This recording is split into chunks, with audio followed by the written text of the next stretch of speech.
part, we're going to talk about location. Where are you going to shoot your video? There's basically two options, and those options are indoor, outdoor. Where else are you going to go? Indoor, outdoor. Now, usually when we go on location, we mean we go outside somewhere, but in this case, let's just keep it simple. You can go on location inside. You go visit somewhere, you go to a library, you go to an auditorium, you go to a classroom, or you go on campus, which is outside. Maybe you go someplace further away. In any case, these are fundamentally different. So let's talk about what's the difference of these two locations.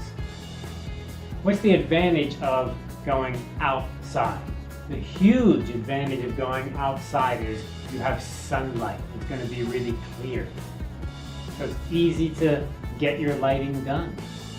However, there are some issues you need to really pay attention to. First of all, you need to scout the location. What does scout the location mean? That means you need to go there beforehand and make sure that that area is going to be suitable. How many people are going in your crew? Is it 3 people, 4 people, 10 people? Even if it's just a couple people, you really need to go check first. And when you say scout out the location, it's looking for where's a good place to video that matches your storyboard. But another issue, even more important, is where are the things there that you can use, or the things that are going to get in your way? Is there a place to plug in electricity for power? Usually not when you're outdoor. Is there a place nearby that has noise, like a church, a temple, a road, cars, motorcycles? It's really frustrating if you're in the middle of filming and all of a sudden a motorcycle goes and goes right by and ruins your whole shot. So scouting means all of this, checking it out beforehand. When you do go on location outside, you need to begin really early. That means very early in the morning, maybe before the sun is up.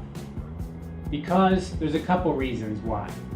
One is that the light from the sun is going to be really good in the early morning and in the late afternoon. And not too late in the afternoon, but when the sun's going down a little bit. When the sun is right above you, that's the time where you're going to have the most difficult shot, because that'll come down. Everyone's face will turn into a kind of shadow. Shadows from other things will come straight down. It's going to be difficult to get good lighting. But morning can be beautiful lighting because the sun's rays are coming directly like this, lights up the face, gets really good angles, really great. And you don't have to have lights with you. That's the huge benefit you have.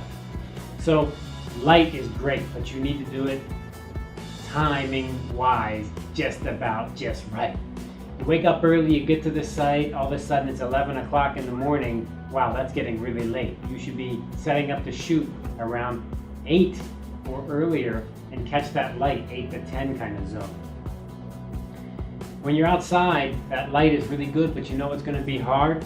The hard part is going to be your sound. Sound is going to be extremely challenging outside.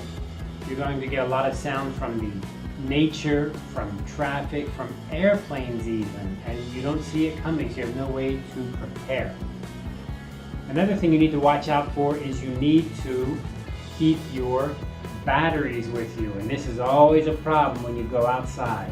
Everything needs to have battery power now, your camera, your microphone, everything. So you need to make sure you have backup batteries and they're charged, or you have brand new packages of batteries you've bought. I love going to Watson's, has great battery sales prices. Costco has great battery prices. You can buy a whole pack of like 50 batteries at once. Believe me, you're going to need it because you burn through batteries, or you put in a battery and you didn't realize it's dead already. Very bad news. What else is important here? Time. We've always talked about planning your video production, but on a thing like this, a location shoot, you need to really plan carefully, especially when you're outside, because when you're outside, you're not going to have much flexibility. You can't stay late. You can't be there late into the night.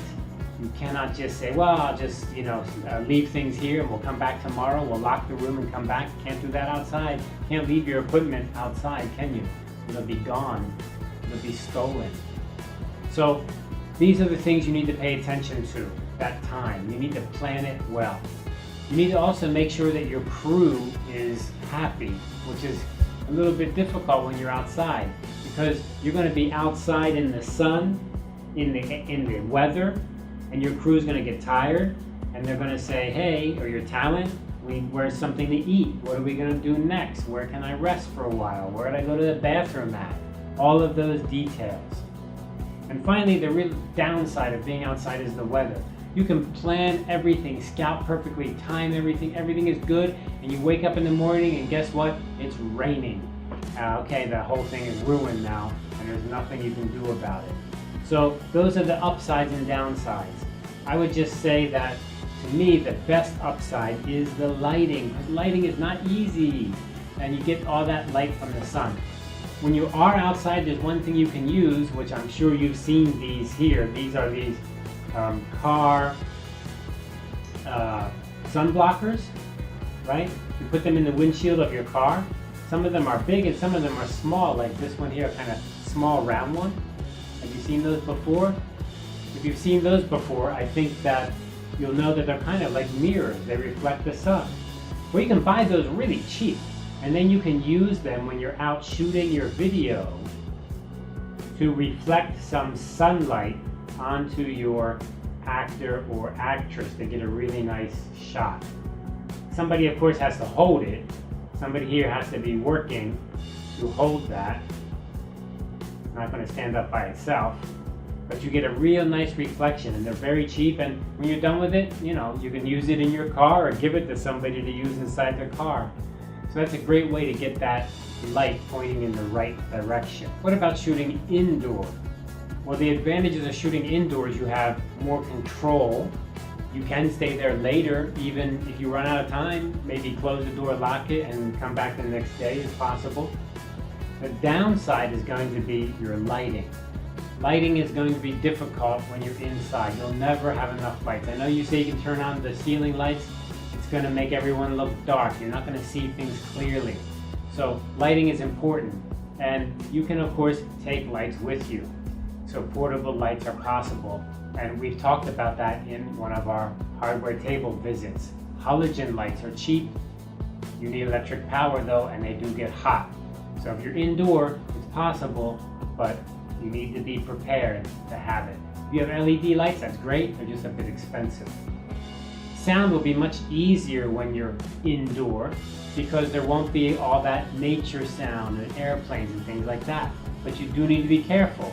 Make sure there's not some kind of event happening next door or upstairs. Sometimes people jumping up and down on the roof, on the ceiling, on the next floor, and boom, boom, boom, and they're making noise. I've had that happen before. I was like, oh, this is crazy. I didn't know that was going to happen. So watch out for that. Maybe scout out ahead and make sure everything's clear before you go to your location. That would be a good idea. So sound will be easier, and then the best thing of all is you have power. You can plug in. And this really makes things much, much easier. Okay, so that's location. Basically indoor, outdoor. I think you'll see from some of my students' examples, they did a lot of outdoor. They also did some indoor. There's no doubt some of their outdoor stuff just looks better. It has better lighting. Their indoor stuff is like, it's a little bit muddy and dark and hard to see things because you don't have lights. It's always going to be hard. Sure, you can use your camera, you can use your phone or whatever device you have and say, hey, it looks not too bad, but go outside and shoot, it just looks 100% better. But it's hard to shoot outside. So good luck on your location if you decide to go inside or outside. But let's go to the hardware table because I got something to show you for your location shoot.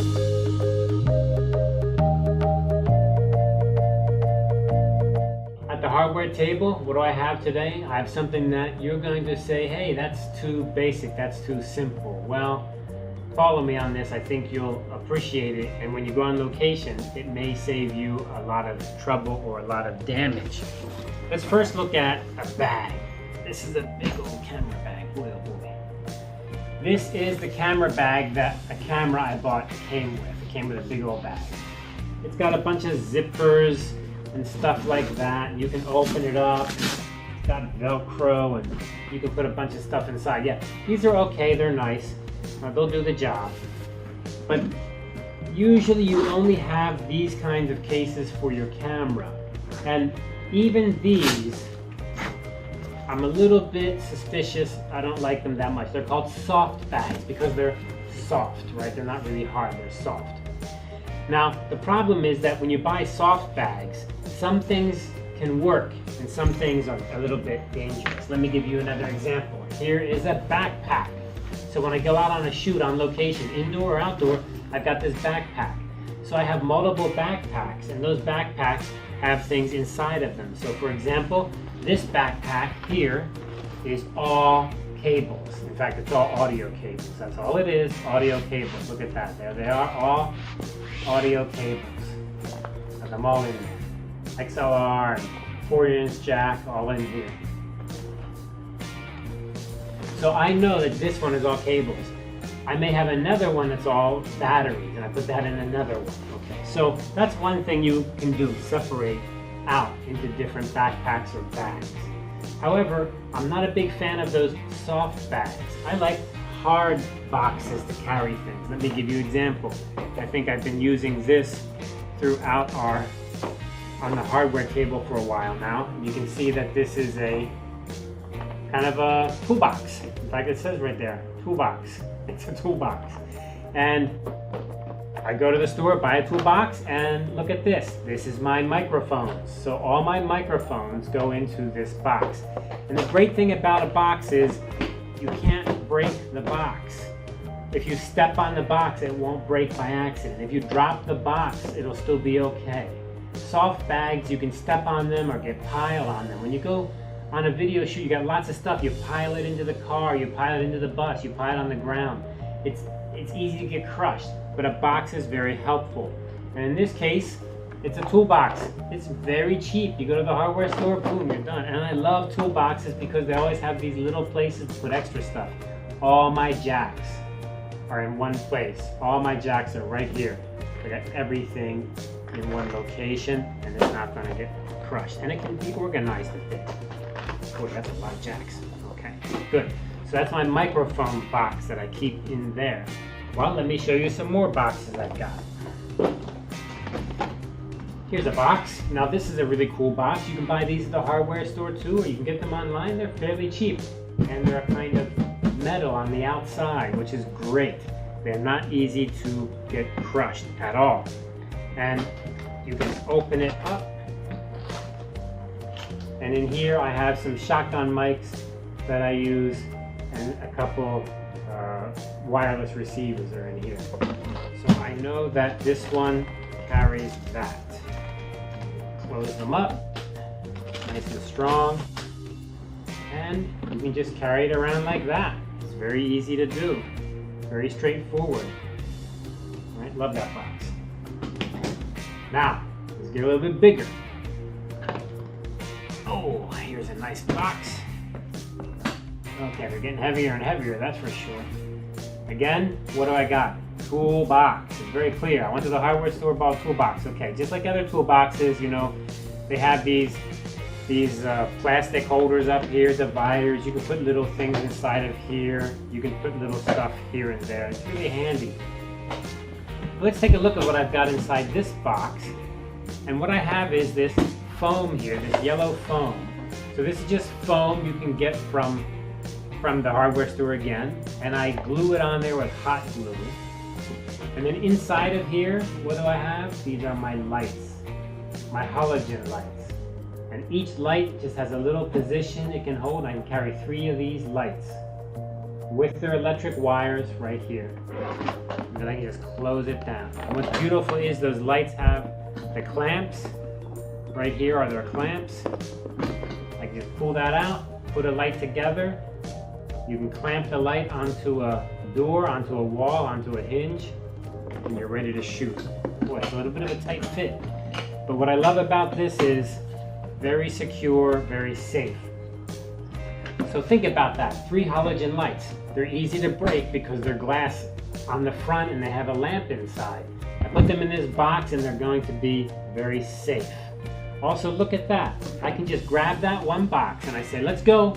And when we arrive, one person has this box and we're ready with lights. We can pull out lights. And remember, indoor shooting, indoor location, you're going to need those lights. It makes a huge, huge difference. Okay, one more to show you. Just in case you didn't believe that was a big one. Take a look at this baby. Well, it's even too big for the shot. I need to pull back a little bit here. Oh, I gotta hold it. Oh my goodness, that is a big box. Okay. That is one big box. Let me put it over here and zoom out a little bit. There we go. That's a better view. Oh my goodness. This is a big one. Okay, this looks huge. It's not that bad. This is where I keep a camera in. And this is, again, the same thing. It's a toolbox. I just bought it at the hardware store, right? So easy to get and so cheap. And yet it's a perfect place for my camera. I much prefer this over the soft bag. This looks so nice and it's like a travel bag, but it's soft. It's easy to get stepped on and crushed. There's something bad happen. Always makes me nervous. This, like, nothing can happen. You can hit it with a hammer, nothing will happen. It has lots of little compartments, but then let's open it up. And you can see inside. And right away, one thing I like is they have these different layers. So here I can put all of the accessories to the camera, all the things that go with the camera, and this whole tray can come out. The whole tray can come out, and I can put that down somewhere. You see I have foam. I put foam on here too with hot glue, no problem. And then inside there, I've got my camera. I have a set of headphones for monitoring the audio. I can just pull that camera out. And again, the foam. I just bought the foam, cut the foam up, and then use hot glue to glue the foam into the box. That's going on location. Just think about that for 1 minute now. I'm gonna go on location. I'm gonna go maybe to the library and shoot some video. I have maybe 3 or 4 people on my group, on my team. What do? I say, hey, Larry, you take the light box. Joan, you take the camera box. Bill, you take the backpack with the cables. Each person can carry something and I'm very clear what I've got. And these are so cheap. You don't have to buy expensive bags or holders or camera accessories that make a lot of money for the company. But you can buy these things at the hardware store and they're super safe. So good luck on your location shooting.